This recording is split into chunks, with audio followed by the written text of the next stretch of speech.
all use our imaginations and imagine these women. Winnie Byanyima, who is an executive director of Oxfam and is an aeronautical engineer and politician. Ellen Johnson, the former president of Liberia and also a politician.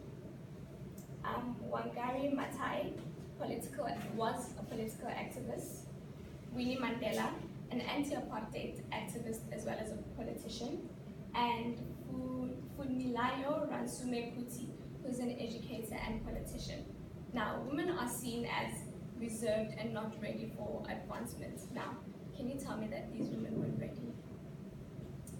Okay, so we have defined work as an activity involving mental and physical efforts done in order to achieve a result. Now, we know that it's a social construct and that it's a source of personal identity to help us define our social identity, such as co-workers or managers. And it is centered around the questions of what we do and what do you do as a living, for a living, sorry. And it gives us the sense of self, sense of place, and sense of belonging. Now, for our intro, our thesis statement states that, have the attitudes towards women changed in the working field? The answer is no, yes, we say yes. Women still have to, however, women still have to deal with scrutiny and harsh stereotypes, including social class, race, education, and access. women empowerment. Now, these factors have adverse effects on opportunities, remunerations, and working conditions. And the theories concerned are feminism, functionalism, Marxism, and class seeking theory. And to able to prove that these women are doing big things, they even break these barriers at a slow pace of change in our current society. So moving on, we did a bit of research here at ALC. We sent out questionnaires to women in different departments in ALC. So our research was based on primary quantitative methods, specifically questionnaires, in the form of Google Forms sent out to the respondents. It included close-ended and open-ended questions. We chose questionnaires because then we don't have any interactions with them, so they're not a bit biased in giving us their answers, as well as the data being more reliable. So the questions focused on understanding women's views in relation to changing attitudes towards them in the workplace. So this is more of a reflexivity of our research, or let's say a disclaimer. So the risk of not anticipating some of them not having male counterparts in their departments, as well as low response rates of our questionnaires. With regards to our different topics such as social class, race, women empowerment, and education, we've narrowed it down to the opportunities given, remunerations, that's so like the wage gap, and working conditions for women. Okay, so our first dive will be on social class and the different classes and how all these factors affect women in their day-to-day lives and their workplaces. So we all know how our class system has an effect on where we end up. So basically our social mobility in terms of moving from tertiary education into the workplace. So a woman in the middle class obviously will have a different degree of working conditions, remuneration, and opportunities as compared to someone who's also in the working class trying to move up the social mobility ladder. However, you can also say that in our 21st century, there's sort of been a blurring of the class system. So like, you can't really tell the difference between someone in the upper class and the middle class because it seems to have merged in a kind of way. So then, if we say that, then can we also say that by so doing, now we can attack the different problems directly because they're now, the classes have merged. So however I will face a problem in the working class or Pomelo in the middle class and same in the upper class, remunerations, opportunities, and working conditions can then be like attacked directly. What do you guys think? It sort of makes sense, right? Because then if the class systems are blurring, then it means you can attack these problems. But then that's not the case. In as much as theories have been said to, according to Tommy in the 1950s, he says that none of the classes are blurred, but we don't see that in our century, because then you can still tell the disparity between someone in the working class and someone in the middle class. So then the only way to go about such a situation would be changes in our workplaces, which include work balance, equal payment, but then obviously there will still be changes, yeah? Now, for race is still a very touchy issue for everyone, and the attitudes of some individuals cause them to consciously or unconsciously act superior towards another. Now, the behaviors also change when race has historically given one privilege to act funny towards another, such as white privilege, which are societal privileges that benefit people whom society sees as white people. Now, these experiences, so these people who have experienced this kind of discrimination feel cautious and tend to mistrust the dominating society. Now, throughout the years, women have felt these kind of attitudes and behaviors, as they only make up 40% of the global labor force. This shows that they're very much underrepresented. Now, during apartheid in South Africa, black women in particular, were only known to work as domestic workers to the superior, the white woman or black man, where their efforts were not appreciated and their working environments were not safe, as their bosses used to force themselves into sexual activities, force sexual acts onto the black woman. Now today, in the corporate pipelines, inequality starts at promotional level, whereas in entry levels, women are 80% less likely to be promoted than their male peers. And this representation further declines for black women, which forces them to seek jobs elsewhere. Now, 1 in 5 C-suite leaders is a woman. However, fewer than 1 in 30 is a woman of color. 5 C-suites, meaning that positions of power, such as CEO, CFO, and COO. Now, to support this notion, the glass ceiling states that women are experiencing an unacknowledged barrier in advancement in the profession, especially in the corporate world, regardless of their achievements and qualifications. Now, regarding the wage gap, it is a fundamental fact that black women are still paid less. According to the National Women's Law Center, white women on average make 79 cents for every dollar made by a man. However, black women only make 69 cents.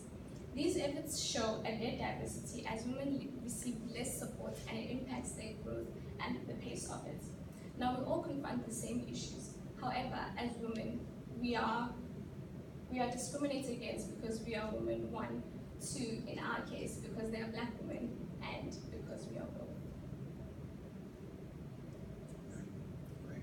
So the next part of this is education. Now, education takes on every form that we've so far discussed. So women's access to education, number 1, depends on their social class. Number 2, depends on their race. Right? So overall, the single greatest barrier to entry in the workplace for anybody, male or female, is education. When you look at the woman in particular, education becomes a really, really big problem. So, for example, when a woman is not educated, she is not employed. When she's not employed, generally the household will tend to be poorer, right? And if the woman is not employed, it also means that the child's ability to move up the social ladder becomes a bit impeded, whether or not the male is employed, number 1. Number 2, there's about 132 million girls on the planet between the ages of 6 and 17 who aren't going past secondary school. Now, 132 million out of a population of about 4 million is really big, right? That goes to show that between early 90s and now, there's been significant improvements in trying to give more women access to education, right? For example, in South Africa, you have more women who are currently in the school system than there are boys, from primary to tertiary, right? But the biggest challenges that we've had with education have been much less about access to education, but more about quality education. Now, quality of education when it comes to women changes from just what you're receiving in terms of knowledge to how you're engaging in the classroom spaces. So some of the barriers within the education system is going to include things like those things aren't taken into account. So globally, I think you have about 100 million girls who per month take significant amount of time out of school because they don't have sanitary pads, so they can't stay in school. And that, of course, lessens their ability to engage in the classroom, number one.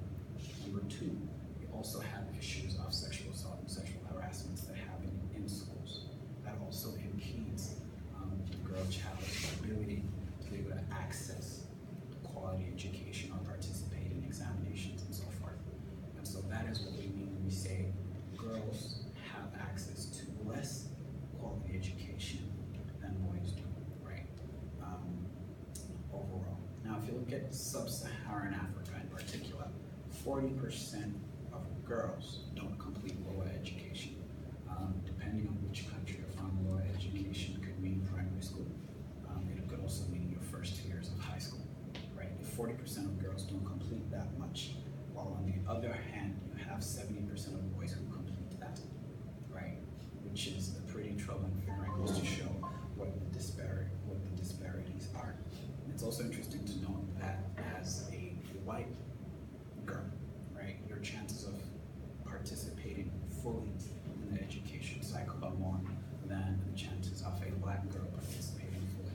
One of those reasons is because white girls have access to things like sanitary pads, and they have access to things like better communities, and by better I mean where they're safer, right, and where there's more money running through, hence the access to more stuff. Now, what these variables, particularly in education, do is they have a direct impact on earnings, right? And so the less educated you are, generally, the less you earn. But when you come to look at women in the workplace, they earn less than men by virtue of being a woman, right? And then if you're less educated, you earn significantly less than men. And then if you are a black woman, you earn significantly less than men, less than white women, right? Which means the odds of you moving up any social ladder are really impeded. And broadly, that's how we look at education in relation to stuff. So women empowerment, a foundational core to work in society is that equal empowerment of men and especially women is center core. Economic empowerment is the capacity for men and women to participate, contribute, benefit from growth processes in ways that recognize that the value of their contributions, respect their dignity, and make it possible to negotiate a fair distribution of benefits of growth. So what do women face today? Despite the contributions to family and society, women still do not have equal access to rights, services, opportunities, i.e. equal pay, decent work, property and inheritance rights, access and control of land, including financial services and credit. All this requires raising awareness among policymakers about the relevant gender aspects of different policy areas such as taxation, public budgets, and employment. What does economic empowerment do? The economic and social imperative for women's economic empowerment is clear. Greater gender equality boosts economic growth and leads to better development outcomes. It contributes to reducing income inequality and boosting economic diversification, and in turn supports economic resilience. Yeah, so we looked at a case study, and our case study focused mainly on South Africa. So first of all, let's look at education for girls, like the girl child in South Africa. About 13 million female students or girls do not attend school, or they attend school and they drop out because of issues Isaac earlier mentioned, like, okay, the classes do not have like facilities that can protect them. Like, for instance, they have one bathroom for both male and female, and then that leads to them getting raped by fellow students or educational facilitators. Also, if you look, 18.5% of them drop out of school because of family commitment. Like, okay, family can no longer meet up with fees, or family can no longer meet up with educational requirements such as like buying stuff to go to school and all of that. And meanwhile, for the male counterpart, just 0.5% is affected by this. And what are the opportunities available to this group of people in South Africa? So to the females in South Africa, only 4.4% of them occupy like CEO/managerial positions in various companies. Managerial positions in various companies like CEOs, chief, all of that positions occupied by just 4.4%. And then 5.3% of them occupy chairperson positions. And the report further showed that 15.8% of them occupy the total executive positions in South Africa. And if you look at the public sector of South Africa, you see that only 35% of them, about 35% of them occupy like managerial positions in the public sector, like the top guys, only top decisions that affect the public sector. Only 35% of them occupy that position. And in terms of economy, how much do they contribute to South African economy? It's very sad to find out that just 1% of the total land in South Africa belongs to the women. And in terms of, and according to the 2010 census, it showed that only 51% of them are economically active. What else did we look at? We also looked at how much they earn, like their earn according as related to their male counterpart, and we saw that they actually earn 27% less than their male counterpart, and this obviously is not encouraging. Yeah, but yeah, that's the involvement of South African women in the South African economy. Thank you. So just to go back on our methodology, just to give you the findings of our questionnaires. So our results prove that a percentage of women assumed they were getting equal access to opportunities as compared to their male counterparts at ALU. Most women also felt that they were not receiving equal pay, whilst others did not have male counterparts in their departments to make such comparisons. 60% of the women responded as not having favorable working conditions for them here at ALC. The questionnaire further asked women about their opinion of changing attitudes towards women in the society, and 90% of them responded as not witnessing any changes relative to their respective societies. Right. So to conclude, right, overall, you can see that generally there has been movements in addressing issues of women empowerment and access to better working opportunities, right? And it really is on the role of policymakers within the private and the public sectors to mobilize resources and to move some of these glass ceilings that prevent women from entering. So one of the most important things is to begin by giving access to quality education to all women, right? And as we've seen, quality does not just include the quality of knowledge being received, but also democratizing access to sanitary pads, and making safer spaces for women, both at school, outside of school, and in the workplace to be able to function. And then after that, it also involves trying to increase the wages that women earn, right? So it's not enough to say that you earn this because you're a woman, right? There's many other factors that go into earnings that have nothing to do with gender, and so we shouldn't discriminate across gender lines. Now, if you look at everything generally, right, we see that theories of work and social change apply. So in an industrial economy, a post-industrial economy, right, there's less focus on industrialization and one's ability to participate in industrialization. And there's more focus on things like caring and social change. There's also focus on customer care, right?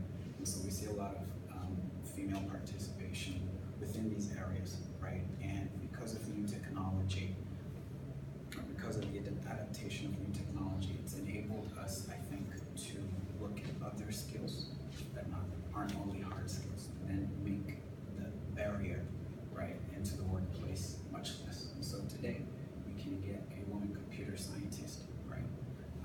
Whereas back in the early 1900s, you couldn't really get a woman carpenter because you find all the carpenters were out in the forest busy chopping trees and all of that. It's a lot of labor-intensive work. And so due to all these changes, it allows for more specialization, and that gives women more access. And so going forward, taking advantage of how the world has developed, I think we'll be able to help women to get into the workplace and earn more. And also quickly to add on to what Isaac has said in terms of work and social change, there's also the idea of work balance where women are also given the opportunity to go give birth and then come back to their work.